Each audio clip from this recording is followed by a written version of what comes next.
हम लोग विचार करते हैं मुझे ये परेशानी है, मुझे ये परेशानी है, मुझे ये परेशानी है। याद रखना, जिंदगी में ऐसा कोई संसार में मृत्यु लोक में पैदा नहीं हुआ जिसके मस्तक पर टेंशन नहीं हुआ। सबको चिंता है, सबको टेंशन है, सबको कुछ ना कुछ परेशानी है।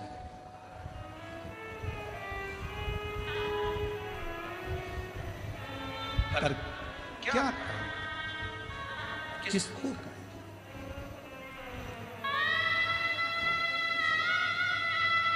अपनी समस्या का हल अपने को करना है। हमने पहले भी एक बात कही थी, आखिर कह रहे। इधर एक माता जी बैठी हैं, उनको बहुत तेज छींक आ रही। मैं इधर वाले भैया जी से कहूं कि छींक दो, तो उनकी छींक इधर वाला छींक सकता है क्या? बोलो, जम के बोलो जरा। चलो ठीक है। इधर एक दादाजी बैठे हैं, मैं उनको खांसी आ रही बहुत तेज, और मैं उनसे कहता हूं तुम मत खांसना, पड़ोसन खांसेगी। खांसने से काम चल जाएगा क्या? जम के बोलो। अपनी बटन अपने को खुद लगाना है, अपनी खांसी अपने को खुद खांसना है, अपनी छींक अपने को खुद छींकना है, अपने को पांव हाथ में खुजाल चली तो अपने को खुजालना है। अर्थात अपने पेट में दर्द हुआ तो दवाई भी अपने को खाना है। तो अपनी जिंदगी में अगर दुख आया है तो एक लोटा जल चढ़ाकर दुख को भी अपने को ही काटना। कोई दूसरा नहीं काटेगा। संसार में कोई पैदा नहीं हुआ जो तुम्हारे दुख को काट दे।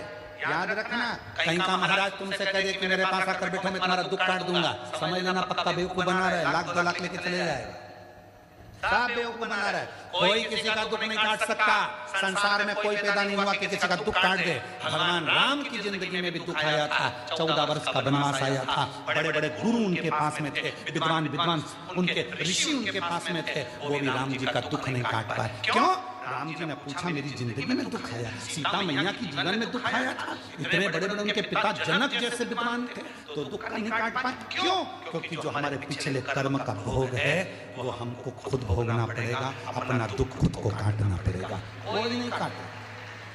सारी समस्या का हल एक लोटा जल, और वो एक लोटा जल तुम्हें चढ़ाना पड़ेगा, तुम्हें। इसलिए शिव महापुराण की कथा बार बार कहती है कि एक लोटा जल लेकर मंदिर जाओ, एक लोटा जल लेकर मंदिर जाओ, एक लोटा जल लेकर मंदिर जाओ। क्यों? क्योंकि तुम खुद चल कर जाओगे, उसके दरवाजे पर तुम्हारा अपना दुख है वो स्वयं काटेगा। बेटे का वो खुद काटेगा, बेटी का वो खुद काटेगा। अब मालूम पड़े तो तुम सोचो कि मेरी बेटी के लिए मैं कुछ कर दूं गुरुजी, मेरे बेटे के लिए मैं कुछ कर दूं गुरुजी।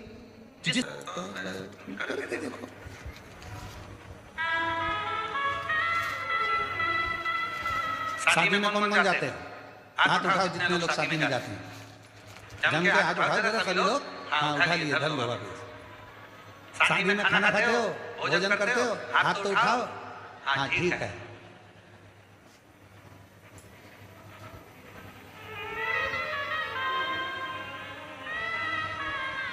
एक ही प्लेट में एक ही गुलाब जामुन की कटोरी, एक ही गाजर के हलवे की कटोरी, उसमें दोनों पति पत्नी खा लेते हो। जम के तो बोलो। गाजर का हलवा दोनों को अलग अलग खाना है। समोसा पति भी खाएगा, पत्नी भी खाएगी। इसकी प्लेट अलग, इसकी प्लेट अलग। ये खाएगा, इसका पेट भराएगा, वो खाएगी, उसका पेट भराएगा।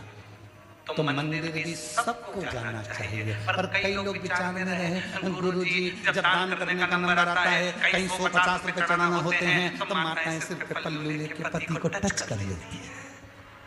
टच। हमने पूछा इससे क्या होगा? 50-50। तो हमने कहा ठीक है, अब मिल गई की शादी में, और जो शादी में मिली उसके हाथ में प्लेट थी पति के हाथ में, हमने उसकी पत्नी से टच कर लिया। वो खाएगा तुझे मिल जाएगा, समोसा वो खाएगा मिलेगा तुझे, गाजर का हलवा वो खाएगा मिलेगा तुझे। अपनी आइसक्रीम अपने को साफ करना है, अपना दुख अपने को मिटाना है, दूसरे की सामर्थ्यता नहीं। ये तुम लोग जो ढोंग प्रपंच में फंस जाते हो, आडंबर में फंस जाते हो, कहीं का आकर कह देता मेरे पास आकर बैठो, मैं तुम्हारी पूरी जिंदगी संवार दूंगा, मैं तुम्हारा दुख मिटा दूंगा, उसका बापड़े का तो खून ही नहीं मिटेगा जो तुम्हारा मिटाने चला।